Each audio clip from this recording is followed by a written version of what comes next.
Yes. Thank you for taking my question, and congrats to the management on good set of numbers. First question I have on the our very important custom synthesis project, which has seen a patent expiry in one of the key markets in the U.S. There is also patent expiry happening in EU next year. Is it possible for the management to guide us how much volumes which we are currently supplying would be linked to these patent expiry in two regions? I'm sorry, I cannot comment on any specific product, customer impact or volumes because I'm bound by confidentiality. I do understand that you're asking us specific to few things, but I'm not at the liberty to speak about anything. Sure. Second question I have is on the API generic side. This quarter, the performance continued to remain weak with like low single-digit decline in the segment. When can we see the revival happening in the generic side of the business? And is the pricing pressure still persist in the business at present? See, as I explained you in the last few calls, okay, we are facing pricing pressure on generic molecules. Although we have not lost a single customer or even any loss in volume, okay, and the reason why we are able to manage this is because of our backward integration, where even the Kakinada facility has been helping us in manufacturing several of our in-house raw materials and our in-house intermediates, giving us an edge to further keep the product and the volume along with us. Again, to say that did we lose any volume? No, we have not lost any volume. We have not lost any customer. Now, the pricing pressure, we do not have an idea how long will it be there, but we are hopeful, like I explained in the last call, we are hopeful in the next few quarters it may stabilize and things may come back to normal. Sure. Just last question I can take on this custom synthesis. We are seeing a lot of RFPs coming to India, and many players have started participating in these quotations. So considering we have large capacities available with us, does it give us edge to compete in terms of pricing? And also, what else? What other factors are involved when it comes to pricing? Is there a hurdle rate in terms of gross margin, etc., what we can make? What are the decisions which go into deciding the price? Thanks. See, firstly, I would like you to understand Divis has been in custom synthesis for the several years since the inception. So this is not something new for us. And, I mean, there are several players you're saying who are entering the market now because RFPs are coming in. Divis has an edge because we have a long-term customer relation, both in terms of proven track record, in terms of supply chain management, and their confidence in our deliverable execution. That being said, I cannot comment on what others are seeing, what price factors are there.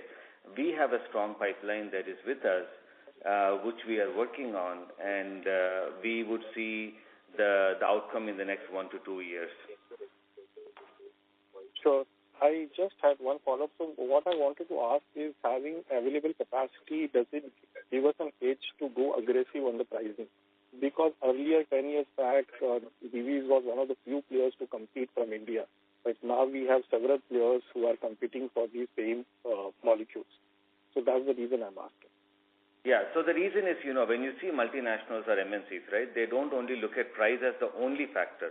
They look at EHS, they look at sustainability, they look at whether you're SBTi compliance. They have several factors before they even come to qualification. Pricing is one factor. Capacity is one factor. Divis always is one step ahead in terms of capacity, in terms of looking at forward thinking, in terms of creating capacity. But that is not the only thing. There are several factors you have to look at. Unless you tick all the boxes, any multinational would not work with any firm. So if that answers your question. Sure. Thank you so much. I will join you. Thank you. A reminder to all the participants, please restrict yourselves to 2 questions each per participant, and you may join the queue for follow-up questions. Our next question comes from the line of Kunal Dhamesha from Macquarie. Please go ahead. Hi, thank you for the opportunity. The first one on the capex. So in quarter one, we had guided for around 2,000 crore of capex for FY26. But if I see the cash flows, we have already spent around 1,550 crores in the first half. So is second half going to be more or less muted, or are we going to raise the capex guidance further for FY26?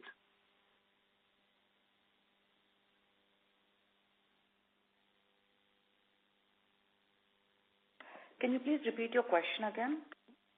So our capex guidance, ma'am, was around 2,000 crore for FY26.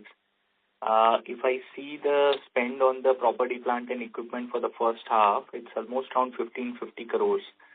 Right? So is there more room for us to do more capex in the second half? So would the capex be higher than 2,000 crore for FY26? Yes, it would be higher in FY26. And what would be the new capex guidance?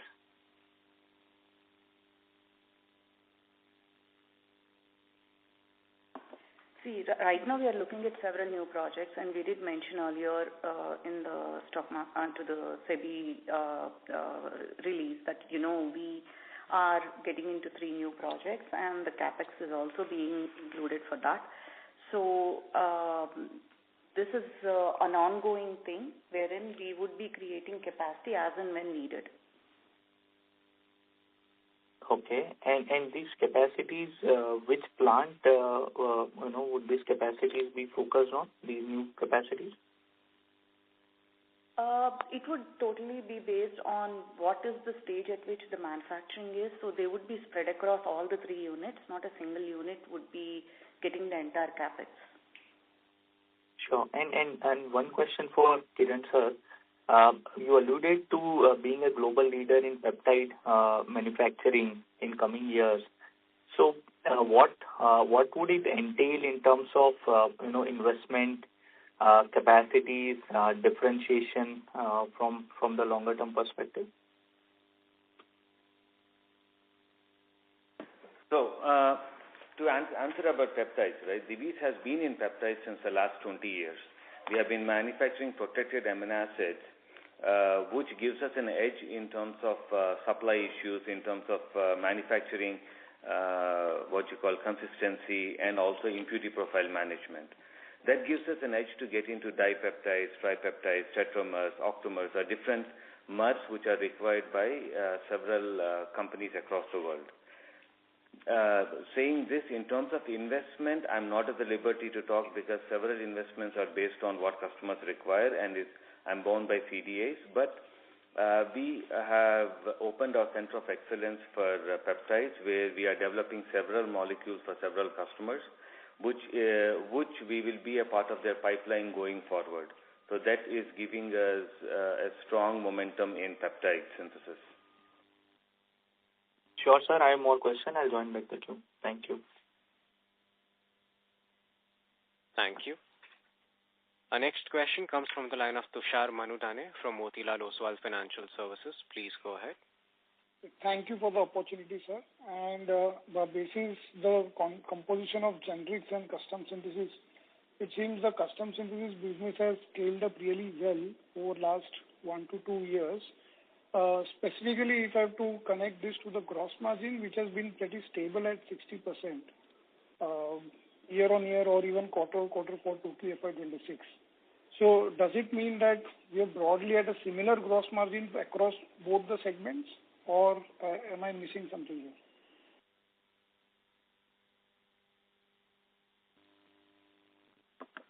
This would completely vary on product mix. Like you do observe for the last few years, if you see every quarter, there would be some quarters where the product mix would be slightly more favorable, and sometimes the product mix wouldn't be that favorable. So it's mainly based on quarter, like how the product mix takes place. Okay.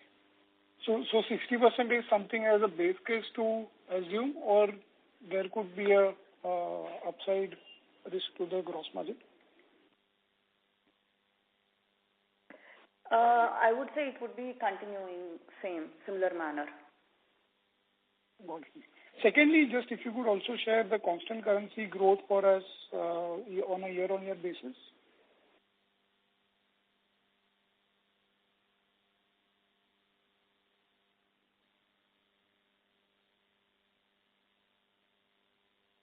Hello. So, currently, the half year is about 10.79%, and we are assuming that for the rest of the year also, it would be around the similar number.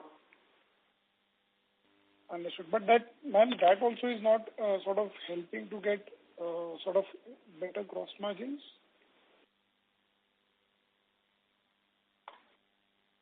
See, as I said earlier, this is all based on the product mix, and we cannot look at it quarter-on-quarter basis. We need to look at it at a whole year. And if you see historically, we do see ups and downs in every quarter, and there's a difference between like generics and custom synthesis that does take place between quarters.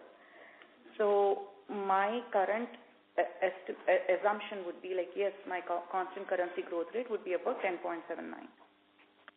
Understood. And just lastly on peptides, we have been into peptide space for really long number of years. But is there, like, if you could just sort of, share your experience in terms of the changes that would have happened that, let me put it this way, that the CDMO orders or the contract research orders as well have picked up significantly over the last 3-4 years. Is that understanding right? Or this has been the case historically? No, I think the peptide synthesis and the peptide drug molecule and the drug product have been in the market for some time, but with several new therapeutic categories being available and then coming into the market, has spiked interest into several innovators where they have started doing their research, and we had the opportunity of being a part of their journey. Understood. Thanks.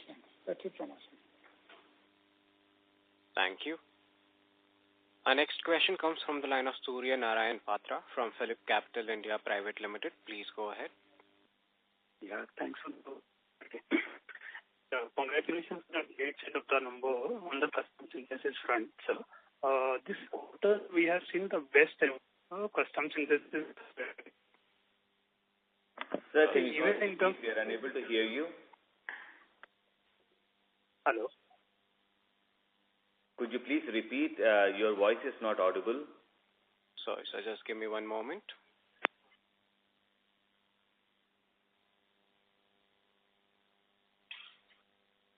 Hello. Yes, sir. Yes. Yeah. So I was telling that congratulations for the great set of number on the custom synthesis front. So what I see is that this is the best ever kind of custom synthesis revenue for a quarter that we are witnessing in Q2.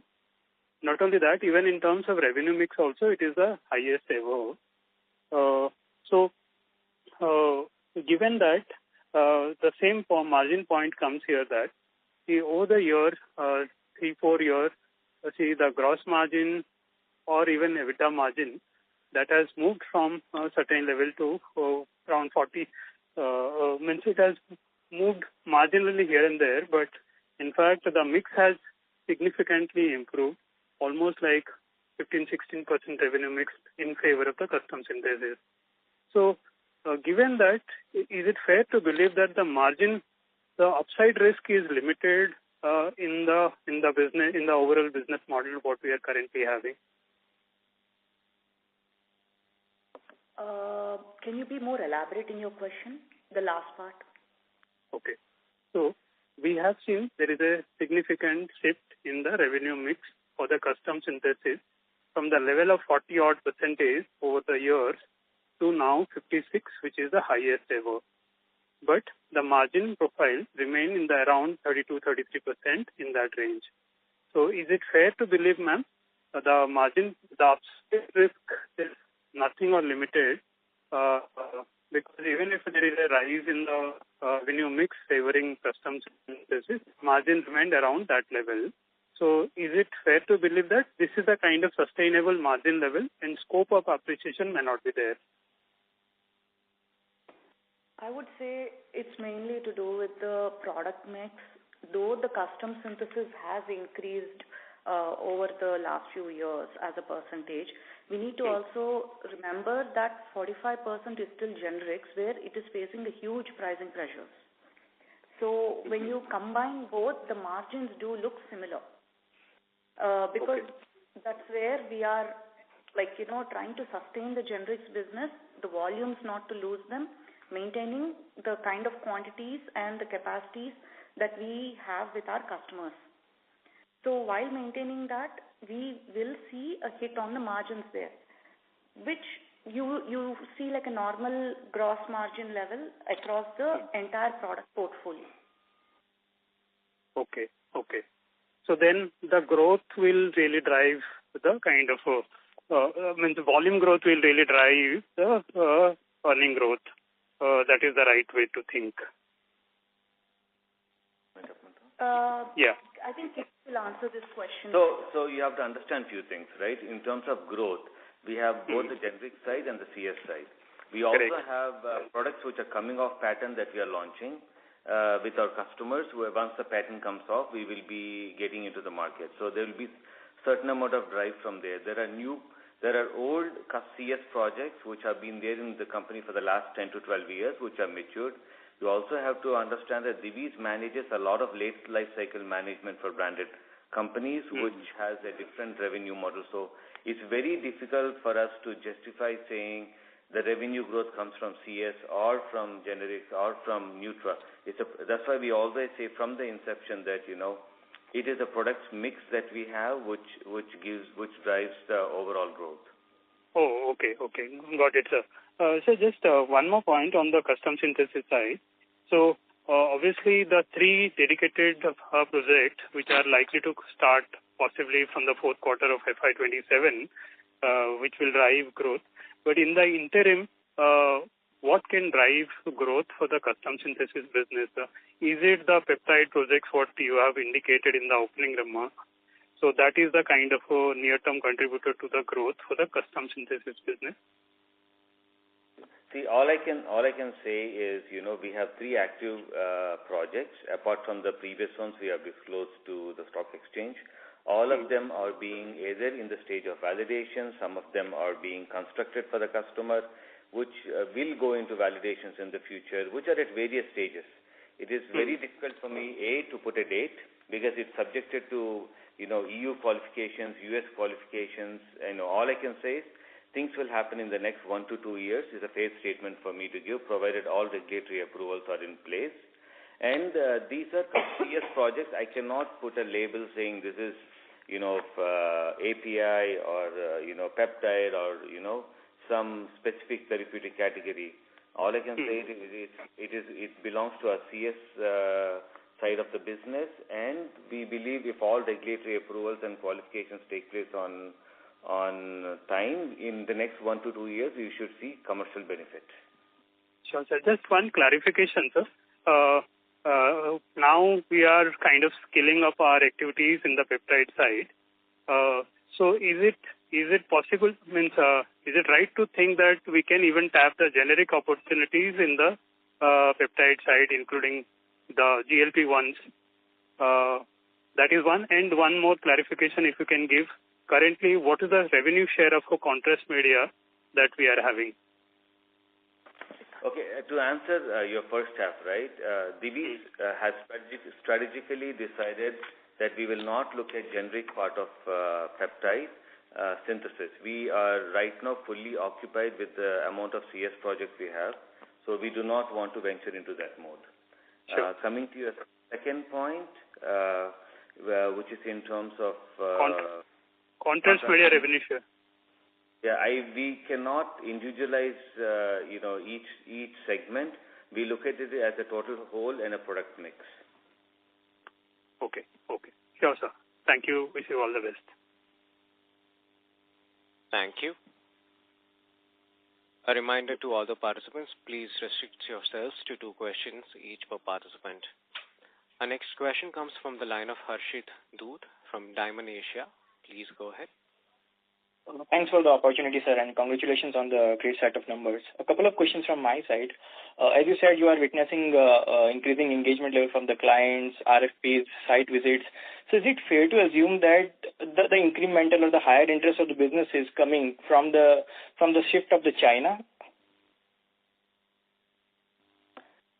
Could you repeat your last part, please?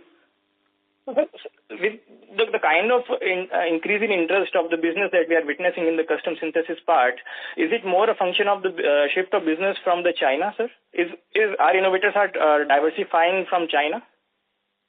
As of now, to be honest, what we are seeing is a bunch of new RFPs, either phase 1, phase 2, phase 3, like I mentioned in my during my speech. And also we are seeing several interests that is coming from our regular customers who have been with us for a long time. So for me, it is very difficult to say, is this something they brought from China or is this an old molecule they brought in? Because most of them that we are working with them are either, they are ready to launch or it's in their new portfolio or we are a part of their existing portfolio. For us, we do not know. Okay, sir. And the other one, more from the Indian CDMO industry perspective, a few innovators are saying that they are looking for a big investment in India. Like Eli Lilly has recently said they are looking for $1 billion investment in India. So is it fair to assume that the CDMO industry of India is on the verge of a big capex cycle going ahead? If we think from the next 3 to 4 years perspective, from industry perspective, sir. See, I cannot comment on the industry or what specific MNCs are planning to do.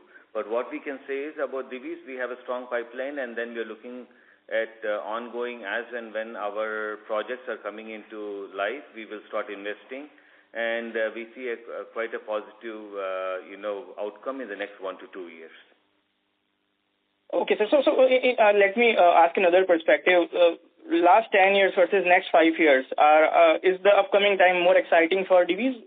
Is it a fair understanding, sir? We are always hopeful that it has to be exciting, right? Because these are phase 3 molecules coming into life. We are also investing heavily with long-term sustainable contracts. So, I mean, it's always good to be hopeful, to be positive. Yeah, and the last one, sir. The kind of the new business that we are witnessing, the phase 3 molecules and all, is it fair to understand that the new business that we are getting is a high-margin business? Again, at this point, I cannot comment on that because I'm bound by CDAs. All I can tell you is in the next 1 to 2 years, once they come off, once all the regulatory approvals come into place, we will, start seeing the outcome of the results. Apart from that, also few of our generics which are coming off patent will also come in. So based on this product mix, we will see how the future is as and when it moves on. Okay, sir. And lastly, are you seeing any upside risk in the capex guidance or what we have think internally for the capex in next 3 to 4 years perspective? Can you repeat the question a little bit more elaborately? Yeah, sure, ma'am. So what we were planning for the capex internally from next 3 to 4 years perspective, but with the increase in the interest, engagement, and RFPs, are we seeing any upside risk to our capex assumptions that we have built in internally? I wouldn't say we are seeing any risk, but yes, I mean upside risk. Are you seeing increasing spends towards capex that you would have think a few years before? For next 3 to 4 years? See, for us, nothing happens overnight. It's a pretty strategically planned, taken decisions which are thought through and where our strengths match. It's not like, okay, today there's an opportunity, so let's jump on the bandwagon and go. It's a thought-through process, so nothing is like that hasn't been envisioned and worked on. It has been a long-term planning that we have done over a period of time, and we are happy that we have taken certain decisions because of which we are here today. Okay, ma'am. Thanks a lot. Thank you for the opportunity, ma'am. Thanks. Thank you. Our next question comes from the line of Neha Manpuria from Bank of America. Please go ahead. Yeah, thanks for taking my question. Nilima, on the generic business, if we were to look at let's say... I'm sorry, you're not audible, very low volume. Can you hear me now? Yes. Okay, sorry about that. On the generic business, if you were to look at the last year, let's say, given our focus on volumes, what would be, how much of the growth that we have seen would be driven by volume, and how much of that has been offset by pricing?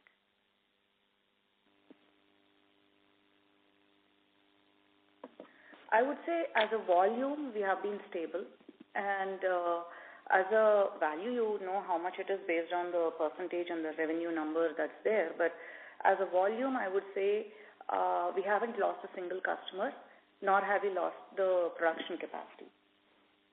Okay, because if I look at our growth for the last 4 quarters, we've grown about 7% in the generic business. So would it be fair to say that the volume growth is 7, is broadly that, or because otherwise we would have degrown this business, right, based on a stable volume? I wouldn't say there's a degrowth in this business. 7% is the growth revenue. that we have seen on the revenue side. But also there have been pricing pressures which are increasing quarter on quarter. So the volume also, the increase is there, but it's not visible or reflecting on the revenue as much as it would have, say, 2-3 years back. And this pace of price erosion, is that slowing at all, or we haven't seen any moderation in the pace of price erosion in the last few quarters, or let's say even recently?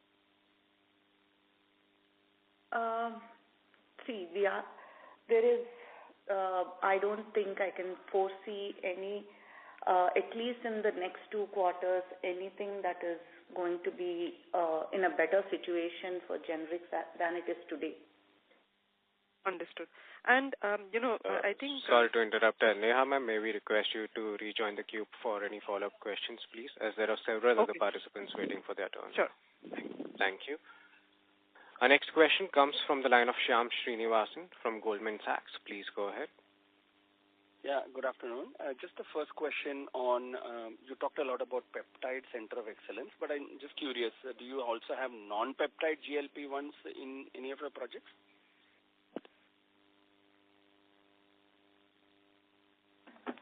We have several projects in the pipeline, but I'm not at the liberty to talk about what category, therapeutic category, and segment, and then in what relation it is. But what we can tell is we are quite active in the peptide and also in several APIs and advanced N-1 intermediates for CS projects. Understood. That's helpful. And if you could highlight in terms of your current capacity for the peptides, is there any measure by which we could get the overall? I'm not looking at individual project data, but what is the aggregate capacities in some form of measure for us to get to understand how much have the investments been in this? I cannot give a specific number on this, but what I can tell you is we have a very extensive large-scale pilot plant which produces, several hundreds of kilos of product based on requirement. Apart from this, we have multiple lines of commercial SPPS reactors which we have installed, and this in large volumes, and these are based on client requirements. So I'm not at the liberty to speak about volumes and capacities and few other things. Understood. And my last question is on the generic API business, which we have discussed quite a bit, but I'm excluding nutraceuticals out of it. If I were to see that number, and this is a little puzzling to me because some of the participants have said this has declined, but I still see growth. So, what is the generic API business done for the quarter? Is it grown or is it declined? Sorry, I don't, from the data, I don't know what the correct answer is. So, as a number and the volume for each individual product, it has been very stable. In terms of pricing, either you talk about naproxen, dextromethorphan, phenylephrine, carbidopa, levodopa, all these molecules have been very stable. Okay, maybe slight increase based on the shipments which are coming, but on a year-on-year, we have a very stable long-term contract. So you might see a slight, little extra shipments go on this quarter, little less maybe next quarter, but year-on-year, we have been very stable. But what we have is pricing pressure, and this we are able to sustain because of our backward integration in Kakinada and preparing, manufacturing our key raw materials, which gave us the edge to fight the market back and keep the market share. Thank you. Thank you so much, and all the best. Thank you. Our next question comes from the line of Girish Bakru from OrbiMed. Please go ahead.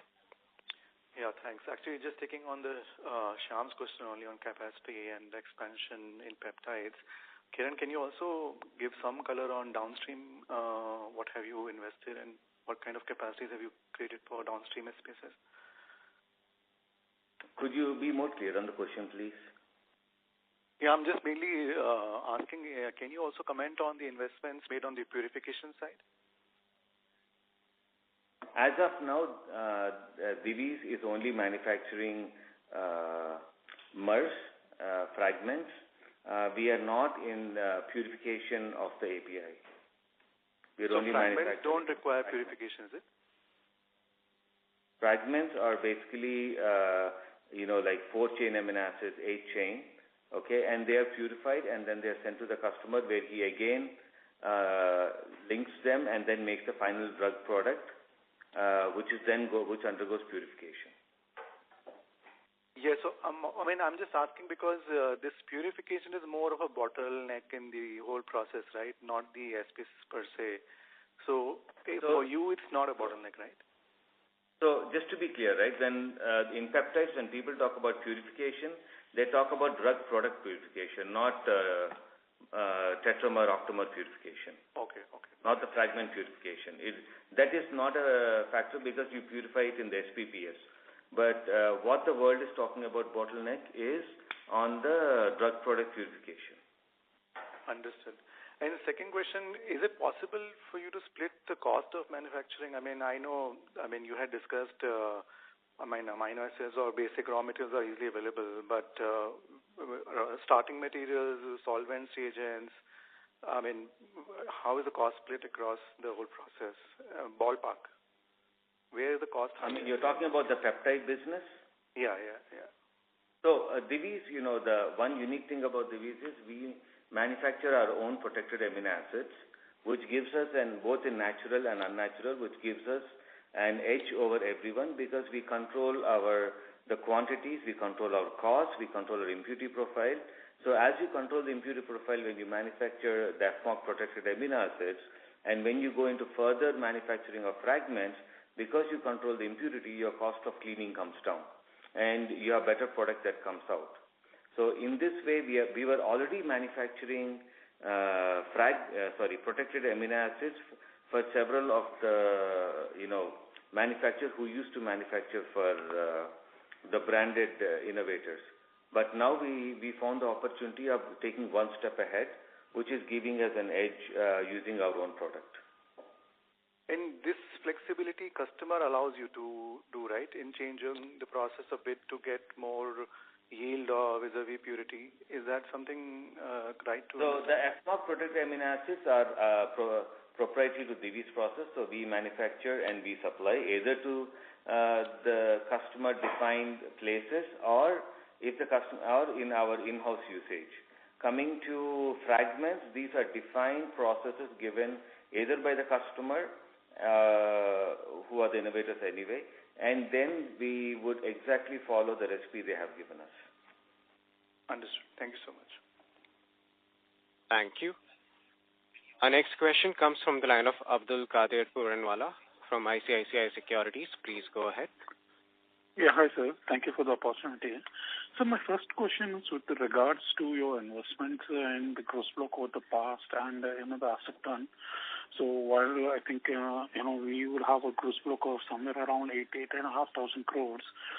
So what is the kind of asset turn, or where do we see in the next 1 or 2 years based on the opportunity we have in terms of overall utilization of that gross block?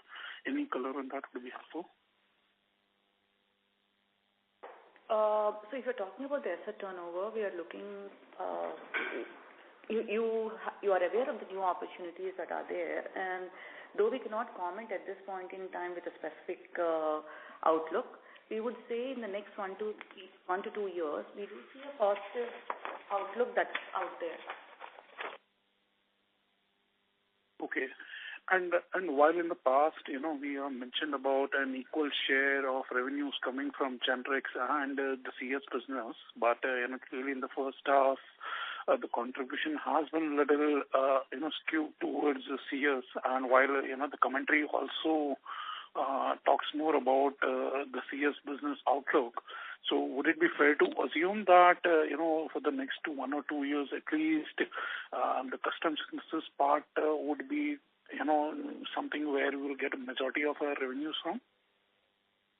So, like I explained, if you look at CS business or the generic business, we look at an overall and product mix. Now, coming to generic business, yes, it is seeing a pricing pressure, but at the same time, we are seeing volumes being stable. And overall, the new portfolio of products coming off patent, which are going to be launched and that adding volume in. Now, to tell you whether the pricing pressure will come down soon in the next quarter or the quarter after, we are hopeful it should be done as soon as it can, but we do not have any guidance on it. Got it. And so one final one, if I may. So, in line with our broader aspiration to become one of the market leaders in peptides, so what are the kind of investments you would have planned? And, is there a plan to go beyond the current range of amino acids and fragments, to upscale the offerings as well? So as of now, we are concentrating on fragments. Various lengths of fragments up to octamers, decamers, whatever the customer requires. And we are going through several stages of qualifications with the customer. And based on their requirement, every customer has specific needs, specific design of their plant, and specific, recipe of manufacturing. So it's not that we can just build a few and just keep it ready like a general API plant, and then assume they will come in and then they can use it. So based on our futuristic outlook and also on long-term contracts that we have secured with customers, we are going ahead and investing as and when needed. Understood, sir. Thank you. Thank you. Our next question comes from the line of Ranveer Singh from Nuvama Wealth. Please go ahead. Thank you for taking my question. Just to clarity, in the CMS segment, have you seen any changes, significant changes within the CMS between commercial supplies and developmental revenues year on year? Can you please elaborate on the question, please? So within a CMS segment, services income and supplies income related to commercial supplies for innovators. So there you see any changes there in revenue mix there? Well, you do have to understand that from the space we are operating and the question being asked, we are bound by the confidentiality agreement wherein we cannot discuss all these in an open platform. Yeah, so broadly, I wanted to understand the trend because they have to. It has to do with the margin. So, as you explained, here we see pricing pressure there in generic segment, and that is getting offset by what we are getting in the CMS. So, I thought maybe in CMS, within the CMS, we have a different stream of revenues. So, we see there also some changes there, or this is continuing, year after year. So that is the intention to understand. So, in terms of contract manufacturing, your question is basically, do we have different segments in terms of qualifications, milestone payments, and everything? See, the thing is, when you do a CS project, you have milestone-based derivatives. Which based on a certain thing that happens, and then you do a certain project, and once you do qualifications, once you do validations, once you come into manufacturing, everything is milestone. So we have several projects in line. Now each project is at different stages and in different milestones. That is why Nilma was saying it's hard for us to tell which project is at which milestone and where it is. But all we can say is the company has a healthy pipeline. In the next 1 to 2 years, we will start seeing outcome of the pipeline. Understood. And second question, on Unit 3, we are supposed to shift Unit 1 and Unit 2 products to Unit 3. So whether that shifting is complete, and if this is complete, what is capacity utilization there across units now? It's an ongoing process right now. We have completed the construction of 6 production blocks where we are making certain of our key starting materials, apart from also transferring few of the products in Unit 1 and Unit 2, emptying part of a little bit of the capacity, and also we have requirements of manufacturing several of our internal raw materials due to availabilities and issues. Apart from this, we are constructing another 2 blocks which should be completed shortly, and that should give us more capacity to transfer products from 1 and 2. We do have another 200 to 300 acres of land which is available as and when needed. We will go through internal approvals and then start building blocks. So additional capex is related to sorry construction to interrupt. of that. Ranveer sir, may we request you return to the queue for any follow-up, please? Thank you. Okay. No problem. Our next question comes from the line of Damayanti Kerai from HSBC. Please go ahead. Hi, thank you for the opportunity. My question is again on Unit 3. So right now you are using it for manufacturing key starting material, intermediates, etc. But can you update us on the GMP qualification for the facility? When do you expect that to come, and you can do the regular GMP supplies from Unit 3 as well? See, right now what we're doing is we are manufacturing starting materials, not key starting materials, because key is under GMP. So we're making starting materials and intermediates required for our in-house APIs and several new projects coming into inline. Apart from this, we will also start shortly qualification of some of our in-house APIs, which we can qualify, submit our drug master file, and then get appropriate qualifications.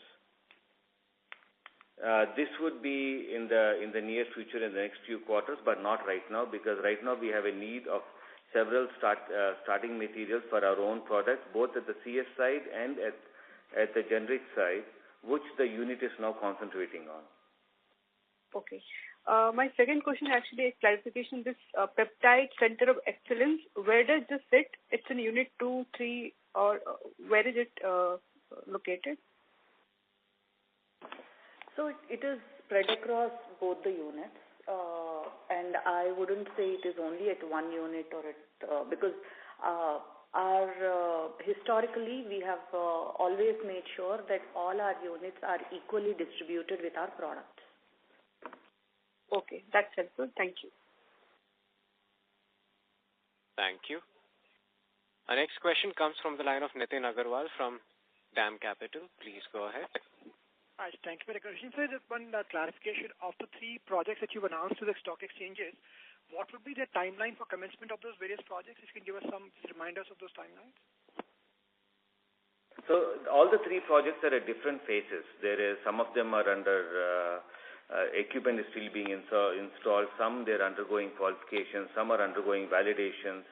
So all in all, we expect in the next 1 to 2 years we will start seeing revenues into our books, provided all regulatory approvals are in place, and then there is no hurdles from any agencies. So more like an F28 is where the impact should be seen for all of these things put together. That's assuming things fall in place from a regulatory perspective. Again, I cannot give a date. I'm hopeful, and we are targeting 1 to 2 years from now. What I cannot give is a date or a year, because everything is based on regulatory approvals. Okay, thank you so much. Thank you. Our next question comes from the line of Abhigyan Srivastava from Marcellus Investment Managers. Please go ahead. Hello. Thank you for taking my question. I have 2 questions. The first question is, can you please help us understand how our contrast media scale-up is progressing, and when our CSM gadolinium products should get launched?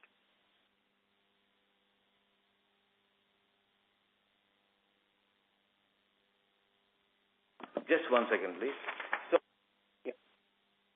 in terms of our contrast media, okay, on the iodine-based contrast media, we have progressed quite well. We are working on validations, and there are only 3 or 4 big players in the world. We are working closely with them, and some of them we are undergoing validations, like I told in the last quarter, and hopefully we will commercialize soon. I would say at least in the 4 we are working at least with 1 or 2 of them actively, and we are in good advancement. Coming to gadolinium compounds, we are working with several of the innovators on their phase 3 molecules, like I explained even the last time. These have to go through regulatory approvals. They have to get approvals because, once they submit, it has to go through different countries, and the whole process will take at least, I would say at least 1 year before we start seeing anything, or even if the product is approved or not. But we are active with several customers, and we are hopeful to see some positive results soon on the gadolinium side. Got it. Thank you, sir. My second question is that many pharma companies have announced US capex, including capex for APIs. So does this news have any negative impact on Divis?